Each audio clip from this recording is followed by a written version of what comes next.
singkatan untuk Johor Darul Ta'zim. Tapi JDT singkatan dari segi sejarahnya adalah Johor Dengkis Tepuk. Ramai orang ketawa ya. Siapa Dengkis dan siapa Tepuk? Di belakang ini ada logo emblem negeri Johor Darul Ta'zim. Ada logo negeri Johor. Logo negeri Johor ada 2 harimau. Ini harimau bukan JKR suka-suka lukis punya.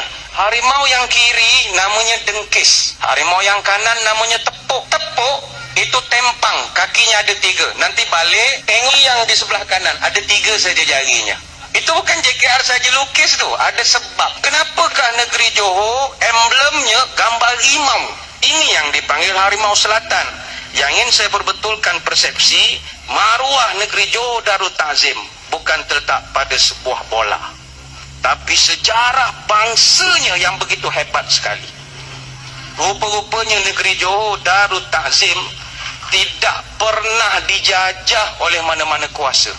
Inilah 2 ekor harimau yang mengaum di sekitar timur negeri Johor sekitar tahun 1880 sampai 1940.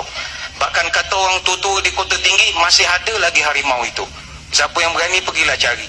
Sebab itu berapa banyak bangunan dan istana yang dibina di Johor antara tahun 1880 sampai 1900, jangan heran, atas simen-simen yang itu kita boleh nampak tapak kaki harimau. Why? Kerana Johor adalah negeri yang dijaga oleh harimau ini. Bukan khurafat tapi sejarah. Itu sebab sejarah membuktikan negeri Johor adalah antara negeri yang paling disegani oleh kerajaan British.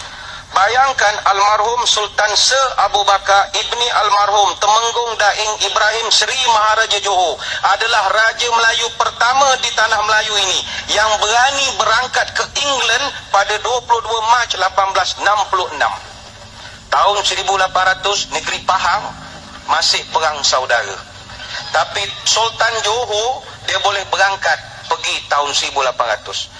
Bahkan almarhum Sultan Abu Bakar dia berangkat 6 kali pergi ke England sebelum tahun 1900. Dia pernah bukan sekadar pergi England, dia boleh berangkat pergi Itali, Perancis, Rusia, Switzerland, Mesir, Greece, Turki. Ini kehebatan negeri Johor Darul Ta'zim. Selama 33 tahun memerintah, Johor tidak pernah dijajah oleh British secara real.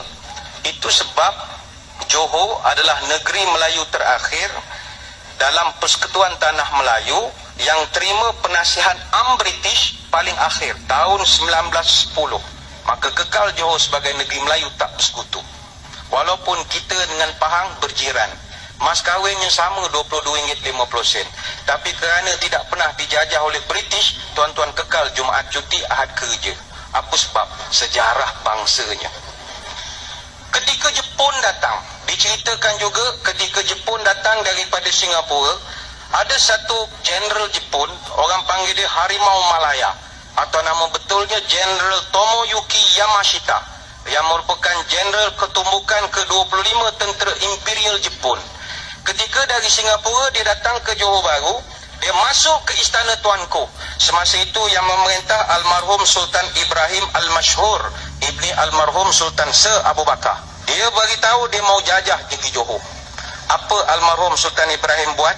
Dia bawa keluar satu darjah kebesaran Jepun, namanya The Grand Cordon of the Order of the Rising Sun, yang almarhum terima pada tahun 1934 dari Maharaja Jepun sendiri. Dia tunjuk depan Tomoyuki Yamashita, tunduk mamat itu. Hai, berang cancel dia jajah Johor. Johor je meluang masuk Pahang aja. Sebab itulah, wahai anak-anak Johor sekalian, kebanggaan kita, sejarah kita, bukan kerana bola itu, sejarah bangsa kita. Itu sebab Majlis Raja-Raja Melayu berkenan dan sepakat untuk nak memilih almarhum Sultan Ibrahim Al-Mashhur sebagai Yang di-Pertuan Agong pertama. Tapi baginda tolak. Apa sebab? 1957 Johor Bahru lebih moden bandingan Kuala Lumpur. Apa barang duduk Kuala Lumpur? Baik duduk JB. Takdirlah tuanku menerima, nescaya duit dalam wallet kita malam ni bukan gambar Sultan Negeri Sembilan, tapi Sultan Johor. Inilah yang orang Johor kena bangga. Sebab itu JDT bukan sekadar Johor Darul Ta'zim, tetapi Johor Dengkis dan Tepuk. Carilah sendiri sejarah dengkis dan tepuk.